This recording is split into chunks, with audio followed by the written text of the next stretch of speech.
அருள் இல்லாதவனுக்கு அவ்வுலகம் இல்லை. பொருள் இல்லாதவனுக்கு இல்லையாங்கு யாங்கு. பொருட்பாலில் திருக்குறள். அதாவது வள்ளுவரே அறம்பொருள் இன்பம் வீடு அப்படின்னு பிரிச்சிருப்பார். தர்மம்தான் உலகத்தின் வாழ்க்கை. தர்மம் இல்லாதவன் இந்த உலகத்தில் மனிதனாக வாழ முடியாது. எல்லாத்தையும் தர்மத்தை பற்றி அவ்வளோ குரல் சொல்லியிருப்பார். பொருட்பாலில் அருள் இல்லாதவனுக்கு அவ்வுலகம் இல்லை, பொருள் இல்லாதவனுக்கு இல்லையாங்கு யாங்கும்பார். அதாவது அருளுங்கிறது அன்பு வேறு, அருள் வேறு. அன்பு என்பது உறவினர்களிடையே காட்டுவது, அருள் என்பது மற்ற ஜீவராசிகளை காட்டுவது.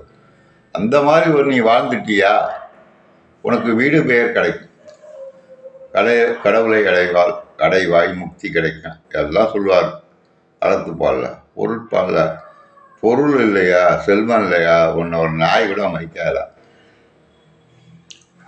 இல்லையாங்கு யாங்குன்ட்டு கூட இந்த உலகத்தில் பூமியில் செல்வம் இல்லைன்னா நீ மனுஷனாக கூட வாழ முடியாது. நாயை விட கேவலமாக வாழணும். இந்த உலகத்தில் வாழ்கிறதுன்னா செல்வம் முக்கியம்டா, அதை புரிஞ்சுக்கிட்டு நீ வாழணும் அப்படிம்பார்.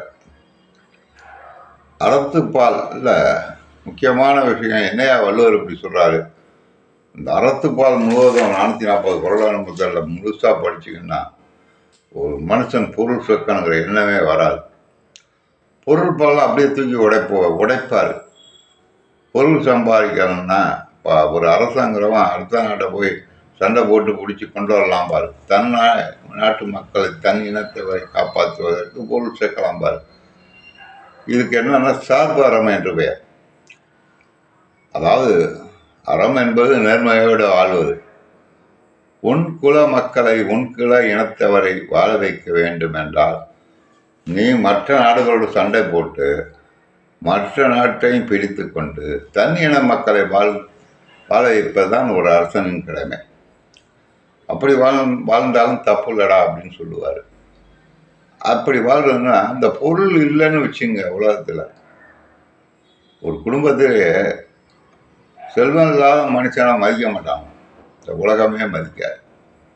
அதனால் இந்த உலகத்தில் மதிப்போடு நீ பொருளோடு இருந்தால் தான் வாழ முடியும். பொருள் இல்லாட்டினா ஒரு காலம் ஒன்று எவனும் மதிக்க மாட்டான். ஆனால் பொருளை தேடு, சம்பாதி, திரைக்கடல் ஓடியும் திறவையும் தேடு எல்லாம் சொன்னது வள்ளுவர் தான்.